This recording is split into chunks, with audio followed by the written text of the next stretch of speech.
আসসালামু আলাইকুম। আমি মোহাম্মদ রাফিজুল ইসলাম সেবা ফাউন্ডেশনের পক্ষ হইতে বলছি। আশা করছি আপনারা সকলে ভালো আছেন, সুস্থ আছেন। সেবা ফাউন্ডেশনের পক্ষ হইতে আপনাদের সকলকে জানাই আন্তরিক শুভেচ্ছা ও অভিনন্দন।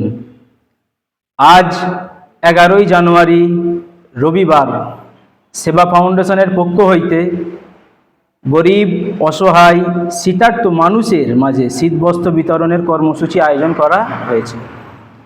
আর কিছুক্ষণ পরেই আমাদের শীতবস্ত্র বিতরণ কর্মসূচি শুরু হবে ইনশাআল্লাহ। আজকের এই মহান অনুষ্ঠানে যারা উপস্থিত হয়েছেন এবং এই চ্যানেলের মাধ্যম দিয়ে দূর দূরান্ত থেকে যারা দেখছেন, সকলকেই সেবা ফাউন্ডেশনের পক্ষ হইতে জানাই আন্তরিক শুভেচ্ছা ও মুবারকবাদ। আজকের এই মহাত্ম কাজে শীতবস্ত্র বিতরণের অনুষ্ঠানটি সাফল্যমণ্ডিত করার জন্য সেবা ফাউন্ডেশনের সদস্য ভাইয়েরা জান ও মাল দিয়ে কঠোর পরিশ্রম করেছেন এবং যে সকল ভাইয়েরা ও বোনেরা সাহায্য বা সহযোগিতা করেছেন সকলকেই সেবা ফাউন্ডেশনের পক্ষ হইতে ধন্যবাদ জানাই। আজ আমাদের সেবা ফাউন্ডেশন সূচনা করার একটি মাত্র উদ্দেশ্য, একটি মাত্র লক্ষ্য, যে আমাদের সমাজের মধ্যে অনেক গরিব, অসহায়, মেধাবী ছাত্রছাত্রীরা আছে যারা অর্থের বিনিময়ে শিক্ষা পাচ্ছে না, যারা অর্থের বিনিময়ে সুশিক্ষা থেকে পিছিয়ে আছে। এরকম অনেক গরিব, অসহায় মানুষ আছে যারা অর্থের বিনিময়ে চিকিৎসা পাচ্ছে না, যারা অর্থের বিনিময়ে সুচিকিৎসা পাচ্ছে না। আমাদের এই সেবা ফাউন্ডেশনটি সূচনা করার এটাই মাত্র লক্ষ্য, এটাই মাত্র উদ্দেশ্য যে জাতি, ধর্ম, বর্ণ নির্বিশেষে সমস্ত গরিব, অসহায় মানুষদের শিক্ষা, স্বাস্থ্য, সুচিকিৎসা, খাদ্য, বস্ত্র, বাসস্থান ইত্যাদির সুব্যবস্থা করে দেওয়া ইনশাআল্লাহ। ইসলাম ধর্মের অন্যতম কাজের মধ্যে এটাও একটি অন্যতম কাজ যে ক্ষুধার্ত ব্যক্তির মুখে খাদ্য তুলে দেওয়া, বস্ত্রহীন মানুষের মাঝে বস্ত্রের ব্যবস্থা করে দেওয়া। তো ক্ষুধার্ত ব্যক্তির মুখে যে খাদ্য তুলে দেওয়া, এটা আমাদের সেবা ফাউন্ডেশন এই কাজটার জন্যই এগিয়ে যাচ্ছে।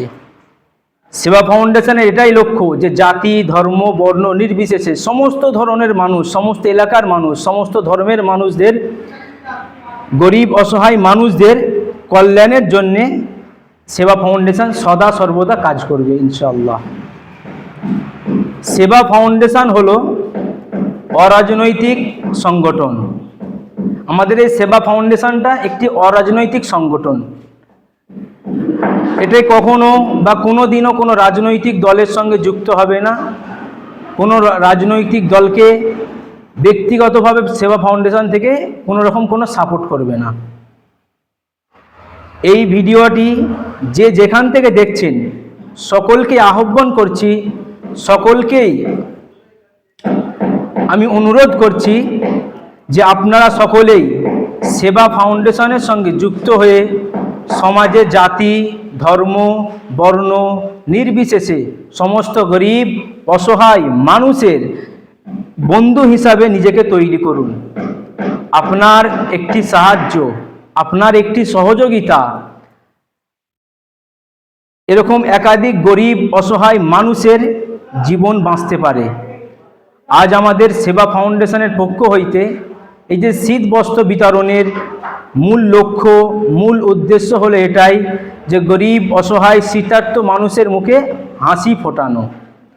আপনারা যারা এই মহান কাজে নিজের মূল্যবান সময় ও সম্পদ ব্যয় করেছেন, আপনাদের এই মূল্যবান সময় ও সম্পদ ব্যয়ের কারণে অনেক গরিব, অসহায়, শীতার্ত মানুষের মুখে হাসি ফুটবে ইনশাআল্লাহ।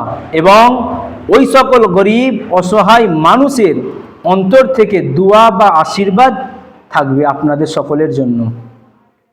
এই উত্তম কাজের প্রতিদান, এই উত্তম কাজের বদলা, এই উত্তম কাজের ফলাফল আমরা দুনিয়া থেকে আশা করি। দুনিয়ার মানুষ কি বলবে সেটা আমাদের দেখা বা জানার প্রয়োজন নাই। এই উত্তম কাজের জন্য, এই মহান কাজের জন্য এর প্রতিদান, এর প্রতিফল একমাত্র আল্লাহ তাআলা সৃষ্টিকর্তা আমাদেরকে অবশ্যই দেবেন ইনশাআল্লাহ। আমি মোহাম্মদ রাফিজুল ইসলাম আপনাদের সকলের কাছে বিনয়ের সহিত আবেদন করছি, আপনাদের সকলের কাছে একান্তভাবে অনুরোধ করছি, আপনারা সকলেই সেবা ফাউন্ডেশনের সহিত যুক্ত হয়ে গরিব অসহায় মানুষের সাহায্যকারী হিসাবে নিজেকে তৈরি করুন।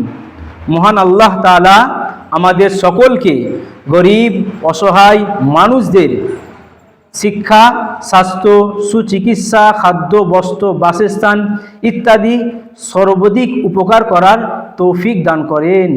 আল্লাহ তাআলা আমাদের সকলকে কবুল করুন, আমিন। সকলেই ভালো থাকবেন, সুস্থ থাকবেন।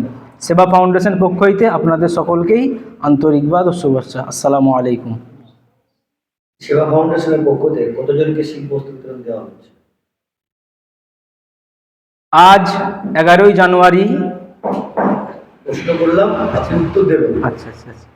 সব বলবেন না, আপনাকে প্রশ্ন করলাম, আপনি যদি আমাদের এতজন 30 জন কি 40 জন 50 জন সেবা ফাউন্ডেশনের পক্ষ থেকে শীত বস্ত্র দেবেন, আমরা আবার নেক্সট টাইম কিছু প্রশ্ন করবো, যে আবার উত্তর দেবেন। এই সেবা ফাউন্ডেশনের পক্ষ থেকে আজকে কতজনকে শীত বস্ত্র বিতরণ দেওয়া হচ্ছে? সেবা ফাউন্ডেশনের পক্ষ হইতে 26 জনকে শীতবস্ত্র বিতরণ করা হচ্ছে। এই সেবা ফাউন্ডেশন আপনাদের কত বছর পূর্ণ হলো? আমরা এটা শুরু করেছি 2024 সালে আগস্ট মাসে। আজ প্রায় 2 বছরের কাছাকাছি চলছে। আগামী দিনে আপনাদের এই সেবা ফাউন্ডেশনের কি কাজ করতে চলেছে? আগামী দিন আমাদের মূল লক্ষ্য, মূল টার্গেট, মূল উদ্দেশ্য এটাই যে সেবা ফাউন্ডেশনের পক্ষ থেকে সমাজের মধ্যে আমাদের এই সমাজকে শিক্ষিত সমাজ হিসেবে গড়ে তোলা, যেটা কোনো জাতিভেদ নয়, ধর্ম নয়, জাতি ধর্ম ভিন্ন সমস্ত মানুষকে আমরা সুশিক্ষায় শিক্ষিত করতে চাইছি। এই সেবা ফাউন্ডেশনের কোন কোন জেলায় আপনাদের এই সংগঠন আছে? আমাদের বর্তমানে এখন হাওড়া জেলার মধ্যেই অন্তর্গত আছে। কোন কোন জায়গায় আছে? রাজাপুর থানার মধ্যে আছে এখন বর্তমান। আচ্ছা। কতজন সদস্য আছে এই সেবা ফাউন্ডেশনের? সদস্য আমাদের সেবা ফাউন্ডেশনের পক্ষ থেকে আপনার 100 জন আছে প্রায়। তা বলতে ক্লিয়ার বলতে হবে, প্রশ্ন করবো সঙ্গে সঙ্গে 100 জন কি 15 জন কি বলতে হবে তো আপনাকে। এভাবে বললে কি ক্যামেরা এ হবে তো? ঠিক আছে, এটা বাদ দিতে হবে। আপনাদের সেবা ফাউন্ডেশনের কতজন সদস্য রয়েছে? আমাদের সেবা ফাউন্ডেশনে বর্তমানে এখন 100 জন সদস্য রয়েছে। ঠিক আছে।